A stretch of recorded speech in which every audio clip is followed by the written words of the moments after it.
દિલ્હીમાં લાલ કિલ્લા પાસે બ્લાસ્ટમાં 9 લોકોના મોત થયા છે, જ્યારે 24 લોકો ઇજાગ્રસ્ત થયા છે। એજન્સીઓને ફિદાયીન હુમલાની આશંકા છે તેવી માહિતી સામે આવી રહી છે। વિસ્ફોટક લગાવી કારમાં વિસ્ફોટ કરવામાં આવ્યો। આ બ્લાસ્ટમાં એમોનિયમ નાઇટ્રેટનો ઉપયોગ કરવામાં આવ્યો હતો। બ્લાસ્ટમાં ડેટોનેટર્સ પણ ઉપયોગ થયાની આશંકા છે।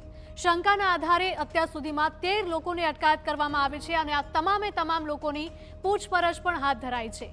દિલ્હીના અલગ અલગ સ્થળેથી શંકામંદોની પૂછપરછ કરવામાં આવી રહી છે। પહાડગંજ દરિયાગંજમાં પણ ઓપરેશન કરવામાં આવી રહ્યું છે। બાદલપુર બોર્ડરથી લાલ કિલ્લા સુધી સતત સીસીટીવીની તપાસ થઈ રહી છે। તો વિસ્ફોટ પહેલાના કારના સીસીટીવી ફૂટેજ પણ સામે આવ્યા હતા।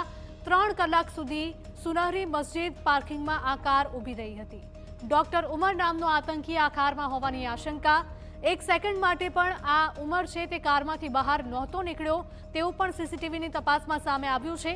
ઉમર કોઈ નિર્દેશની રાહમાં કારની અંદર જ બેઠો હોવાની પોલીસને આશંકા છે।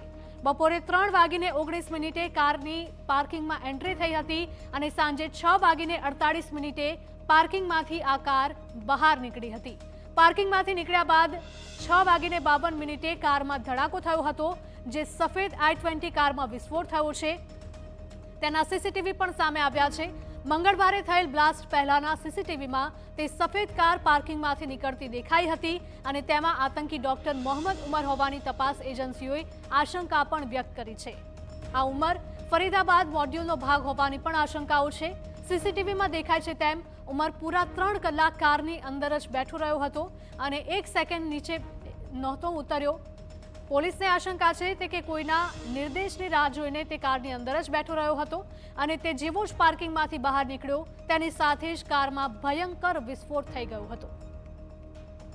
તો આતંકી ઉમર જ i20 કાર ચલાવતો હોવાનો ખુલાસો થયો છે। ઉમરે આમિરના નામ ઉપર કાર ખરીદી હતી। કારના રૂપિયા આતંકી ઉમરે જ આપ્યાનો ખુલાસો પણ થયો છે। જમ્મુ કાશ્મીરના પુલવામાનો રહેવાસી આતંકી ઉમર છે। ફરીદાબાદની અલ ફલાહ યુનિવર્સિટીમાં તે અભ્યાસ કરાવતો હતો। સલાહનપુરથી પકડાયેલ ડોક્ટર અદિલનો ખૂબ જ નજીકનો છે ઉમર। ફરીદાબાદ આતંકી ષડયંત્ર મામલે ફરાર હતો ઉમર। પોલીસ કારમાંથી મળેલા મૃતદેહોનો ડીએનએ ટેસ્ટ કરશે અને જેના ઉપરથી તે પુષ્ટિ કરી શકાય છે કે કારમાં સવાર શખ્સ ડોક્ટર ઉમર મોહમ્મદ જ હતો કે અન્ય કોઈ વ્યક્તિ।